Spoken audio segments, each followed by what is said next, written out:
Good day everyone. So, we are the Team 9 from the BSIT 1A BPO. So, today we're going to discuss the Module 9 of the Introduction to Computing. So, first and foremost, this is the brief introduction of our study. So, this lesson introduces the difference between computer organization and architecture, which is the study of internal working, structuring, and implementation of a computer system.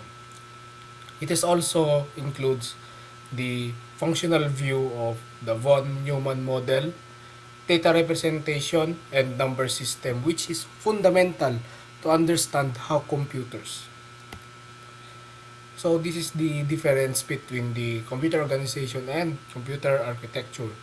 So, computer organization is the study of the system from software point of view and gives overall description of the system and working principles without going into much detail.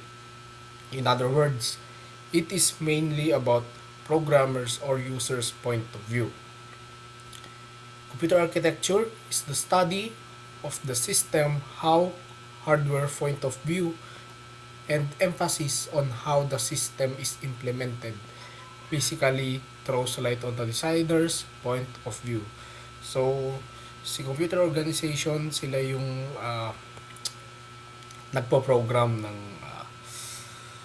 piyesa ng computer, okay? Kung paano pagaganahin yung computer. Well, the computer architecture, sila yung nagde-design ng paano yung magiging itsura ng computer, ganyan. Okay, so always remember that the computer organization, sila yung nagpapagana, okay, by giving a set of instructions, okay, sa bawat pyesa ng computer natin. Okay, sila yung nagpapagana ng computer. Well, the computer architecture, sila yung magde-design, okay, ng physical na itsura ng ating computer. So we have again the definition of the computer architecture and organization. So computer architecture, it is concerned with structure and behavior of computer. Architecture, logical design of a computer allows you to write programs. Okay, computer organization, it is concerned with interaction with computer, the physical design of a computer. Okay, so computer architecture, okay, sa disenyo, okay, disenyo sila naka base, okay, pagka architecture, the design of the computer, okay, yung katawan, okay, yung pyesa, lahat sila nagde-design nun, okay, hardware sila. Okay, while the computer organization, okay, uh, sila yung nagpapagana, 'di ba, sa ating computer. Sila yung gumagawa ng parang paano makikipag-interact yung computer sa tao, okay? Sila yung nagpo-program. So, we have the computer organization. So, refers to operational units of their interconnections that realize the architectural specifications, hardware details, transparent to programmers, involves the studying the major functional units of a computer and how they work. So we have the attributes of computer organization. First, we have the control signals. It's a pulse or frequency of electricity or light that represents a control command as it travels over a network. A computer channel or wireless in the data communications world, control signals typically travel the same path as the data, either as separate packets or contained within the data packets. So, kapag control signal, sila yung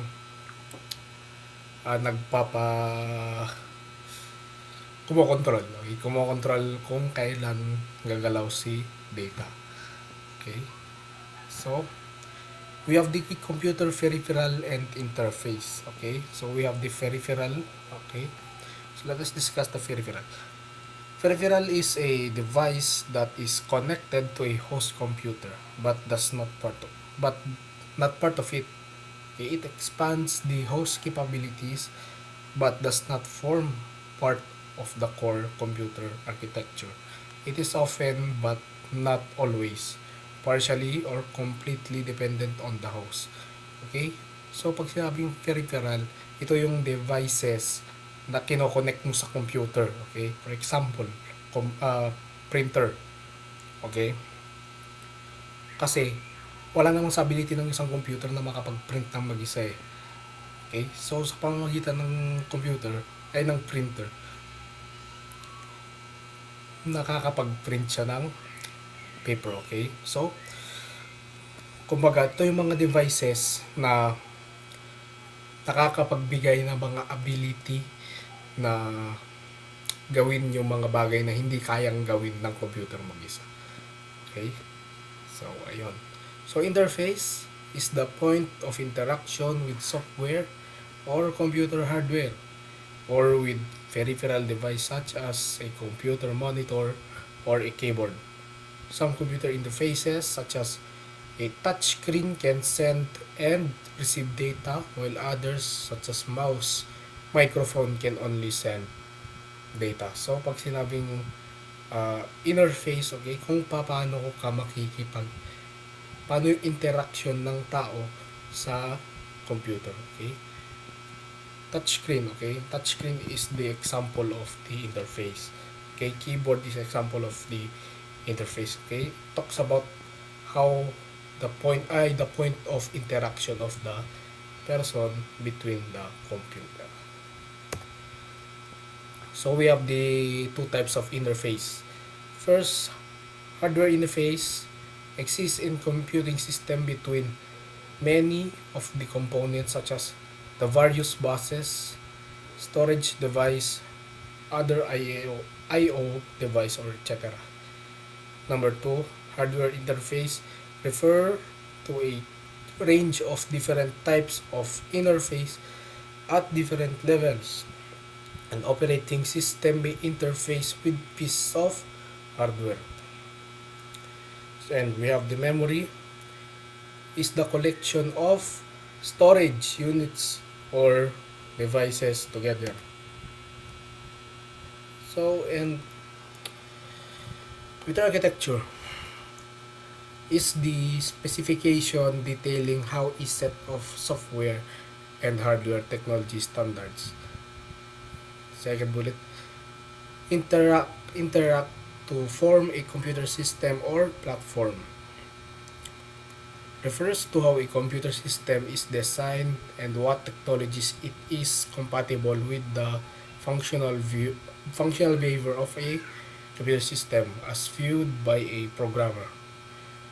And last, the theory behind the design of a computer.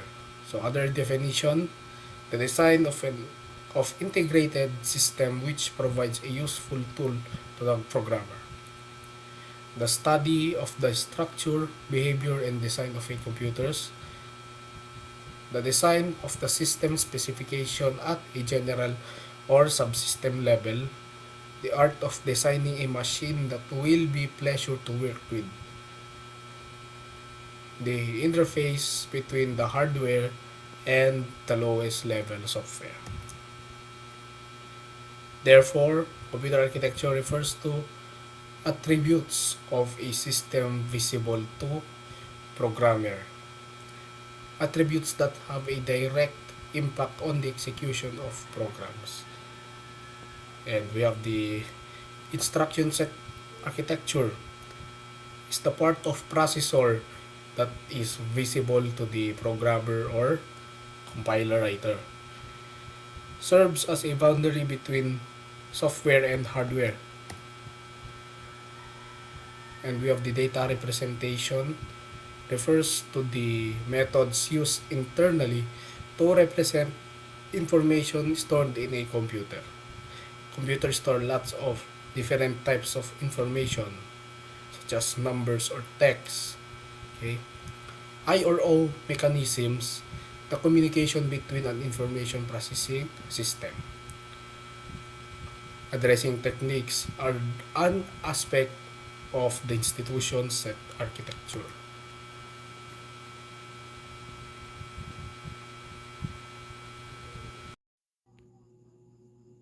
Structure and function in computers. A computer is a complex system and hierarchic system.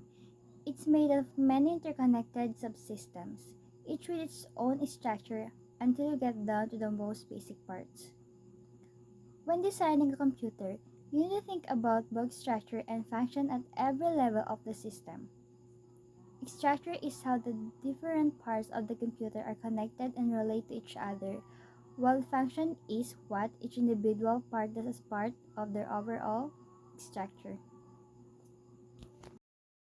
Functional view of the von Neumann model. The von Neumann model consists of five major components. The first one is input getting. This is how we put information into the computer. For example, typing on a keyboard or moving a mouse. And the second, output getting. This is how the computer shows as a result. For example, a monitor shows pictures or text, and the printer prints documents. Third, arithmetic logic unit. This part of the computer is like the calculator. It does all the math and decisions making like comparing numbers. Fourth, memory storage. This is where the computer keeps information, whether it's temporary like RAM or long term like files saved on a hard drive. And the last, control unit. This part acts like the boss.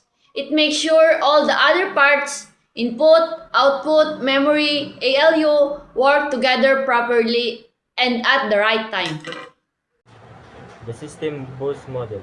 A refinement of the von Neumann model. The system bus model has a CPU and control memory and an input-output unit. Communication among components is handled by a shared pathway called the system bus, which is made up of the data bus, the address bus, and the control bus. There is also a power bus, and some architecture may also have a separate 1 0 bus.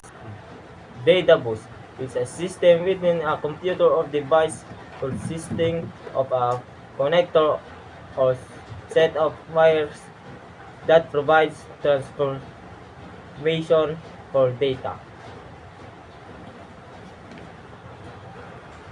The data bus is like the main highway inside the computer. It carries the actual information, number, letters, picture, and instruction between the CPU, memory, and other parts of the system. The wider the data bus, the more information it can carry at once, making the computer faster. Address bus is a computer bus architecture used to transfer data between devices that are identified by the hardware address of the physical memory. The physical address is stored in the form of binary numbers to enable the data bus to access memory storage. The address bus of ports like a GPS, it don't carry the information itself, but instead points to the exact location in memory where the data should be stored. Or with the more lines of bits in the address bus, the more location the computer can use, which means it can handle more memory. Control bus is a computer bus that used by CPU to communicate with devices that are contained within the computer. This occurs through physical connection such as cables of printed circuit. The control bus act like traffic lights and road signs. It sends signal that manage how and when data moves around the computer. For example, it tells the memory whether the CPU wants to read data or write data, and make sure everything happens in the right order. peripheral bus, also known as an input-output bus, or it is the data pathway that connects peripheral device to the CPU. The PCI and USB buses are commonly used in PCI bus and microchannel buses were used in earlier PCs.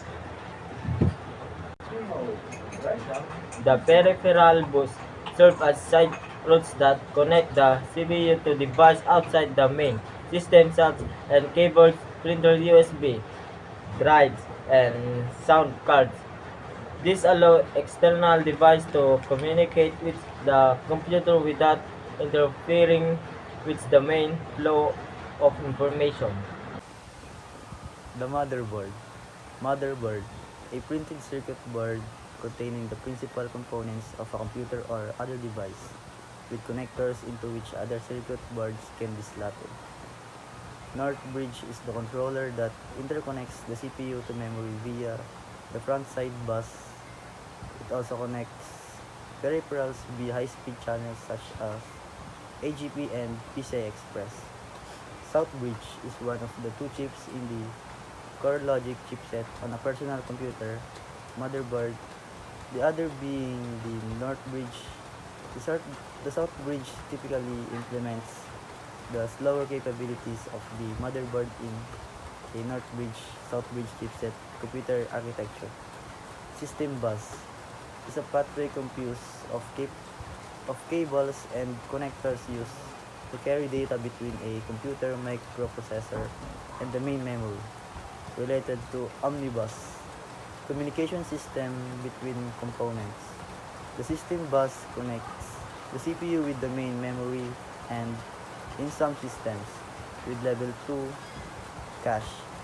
Other buses, such as the I/O buses, branch off from the system bus to provide a communication channel between the CPU and the other peripherals. The system bus combines the function of the three main buses, which are as follows. Control bus carries the control, timing, and coordination signals to manage the various functions across the system. Address bus is used to specify memory locations for the data being transferred. So this is the example of motherboard diagram. So we have the digital components. Okay, so first we have the transistors. Okay, so it is a replaced vacuum tube, smaller, cheaper, less heat dissipation, solid state device, made from silicon, invented in 1947 at Bell Labs by William Shockley and al. High level high level digital circuit designs are normally made using collections of logic gates, referred to as components rather than using individual logic gates. The majority function can be viewed as a component. So we have the microelectronics, literally small electronics, a computer made up of gates, memory cells, and interconnections. This can be manufactured on a semiconductor or silicon wafer. So we have the levels of integration. Levels of integration or numbers of gates in an integrated circuit. So we have the small scale integration or SSI, 10 to 100 gates, medium scale integration or MSI, 100 to 1000 gates, large scale integration or LSI is 1000 to 10,000 logic gates. Very large scale integration is or VLSI is 10,000 upward. These levels are approximate, but the distinctions are useful in comparing the relative complexity of circuits, scientific prefixes.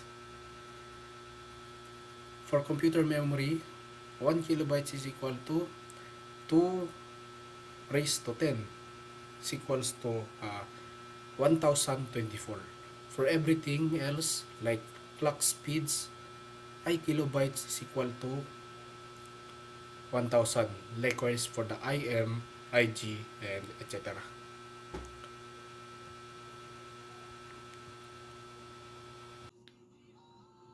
Data representation. Different ways to speak computer. We'll look at three of these codes, ACII, ABCDIC, and BCD. So the first one is ACII, American Standard Code for Information Interchange. So what it is? A very common code used by most computers today. It uses 7 or 8 bits to represent each character, letters, numbers, symbols. Example, the letter A is represented by the number 65 in ACII. Think of it like a universal language for computers. The second one is ABCDIC, Extended Binary Coded Decimal Interchange Code, an older code mainly used by IBM, International Business Machines, mainframe computers. How it works, it uses 8 bits to represent each character. So why it's different? It was developed by IBM and isn't as widely used as ACII. So think of it like a regional dialect spoken by IBM computers. So the last one is BCD, binary coded decimal. A code used to represent decimal numbers 0 to 9 in binary form. Each decimal digit is represented by 4 bits. Why it's useful? It's simpler for representing numbers and converting the entire number into binary. It's like a specialized code for numbers. Types of number system. Decimal system. This system is commonly used by human beings for counting. The symbols used are called Arabic numerals consisting of 10 symbols. 0, 1, 2, 3, 4, 5, 6, 7, 8, 9. The base of the decimal system is 10. Binary system. This system is used in digital computers. They operate in either one or two state, either on or off, positive or negative. It uses only two symbols, 0 and 1. The base of binary system is 2 to the binary notational 0 and 1 are called BITS, which is an acronym for binary digit. Octal system. Octal system, this system is a shorthand method for replacing groups of binary digits by single octal digit to reduce the number of digits required in representing any number. It has a base of radix 8 consisting of 0, 1, 2, 3, 4, 5, 6, 7.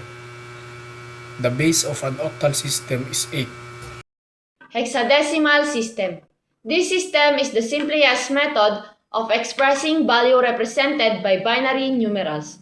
It is the combination of 10 numbers and 6 alphabets, namely 0, 1, 2, 3, 4, 5, 6, 7, 8, 9, A, B, C, D, E, and F. These 6 alphabets represent digits 10 through 15 and these are treated as ordinary numerals. The base of hexadecimal system is 16. So, hexadecimal is a way to show numbers using 16 different symbols, 0 to 9 and A to F. Think of its simple way to represent binary numbers which computer use in a more human-friendly way. So, A is 10, B is 11, all the way up to F, which is 15. And the whole system based on the number 16. Conversion between number systems. In mathematics, you can switch a number from one system to another. For instance, you can turn Hindu Arabic numerals into Roman numerals and the other way around. While in computers, all four number systems can represent any number. Plus, you can convert a number into different systems without losing its value.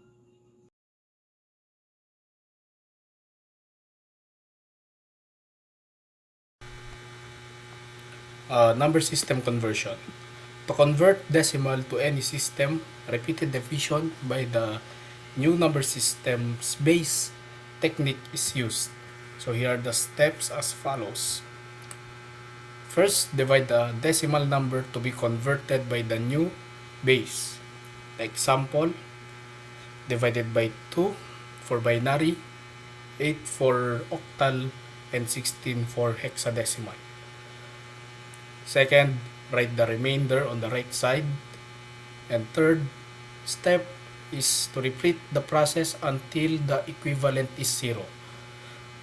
And the fourth process is collect all the remainders starting from the last quotient going upward. So we have the example here, 74, 7410. Okay, i-convert natin siya sa binary.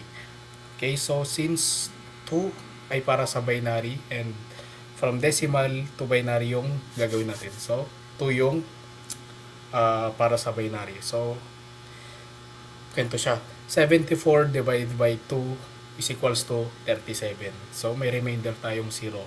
So yung remainder lalagay natin sa right side.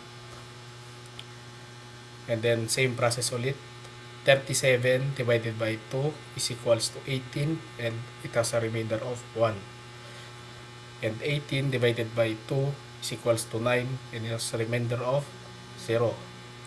9 divided by 2 is equals to 4 and it has a remainder of 1. 4 divided by 2 is equals to 2 and it has a remainder of 0. 2 divided by 2 is equals to 1 and the remainder is 0. 1 divided by 2 is equals to 0 and it has a remainder of 1. So nabot na natin yung magiging equivalent 0. So magi-stop na tayo dyan. So paano natin makukuha yung magiging conversion niya, yung resulta? So from baba dito sa 1 divided by 2 pataas hanggang sa 74 divided by 2. So dito from here sa baba, so let's begin counting. 1 0 0 1 0 1 0. So yun yung ating number system conversion. And then ilalagay natin yung 2 kasi kinonvert natin siya sa binary.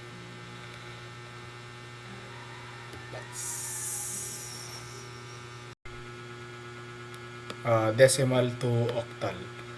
So first, katulad ng sa decimal to binary, same goes by lang siya sa decimal to octal. Okay? So, ang kaibayan lang kasi yung magiging kung paano mo siya i-divide. Okay? So 74 is decimal. Okay? Yun yung ating for the decimal. So divided by 8 kasi 8 is yung para sa octal. Okay? So, i-convert natin siya sa octal.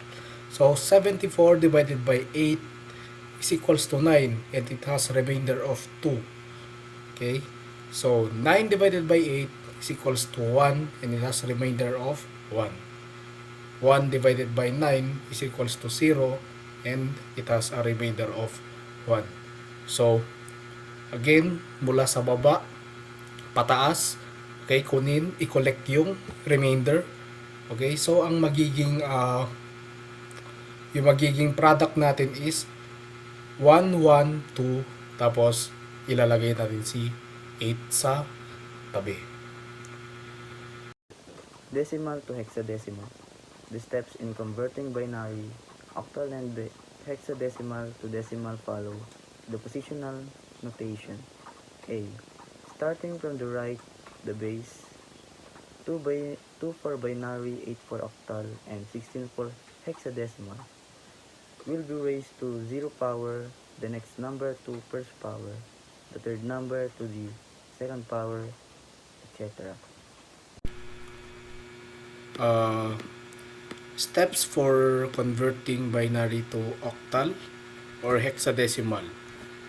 Okay, first divide the binary digits into groups. Okay, so the 3 is for octal and 4 for hexadecimal. Fill in with zeros to the left of the first digit of the given number in order to complete the grouping. Second step, using the place value of the binary system add the position with corresponding one digit or bit. So we have an example here. So binary to octal. So ang gagawin natin muna is binary is the 100101002. Okay, siya yung binary natin. So i-convert natin siya sa octal. So kung first na gagawin daw natin is i-group natin siya sa 3 kasi nga 3 is 4 octal siya. Okay, i-group natin siya sa 3. So and then kailangang mauna yung 0, okay, from the left. Okay, mauuna si 0. Okay, so i-by 3 natin sila yung digit dito ng binary. So magiging 0, 0, 1, tapos second, third group ulit 0, 0, 1, and then second group ulit 0, 1, 0. So as you can see, bakit yung 0 nakalagay dun sa kabila? Kasi from the first to last siya, okay, yung 0. So same goes by with the binary. So ang kaibahan lang, by force naman siya. Okay, by 4 digit naman yung groupings natin dito. So same process lang siya. And then ayun. So the steps for converting octal or hexadecimal to binary are as follows. Convert each octal digit 3 BIT pattern for octal and 4 BIT pattern for hexadecimal. The zeros to the left of the firstmost digit are ignored.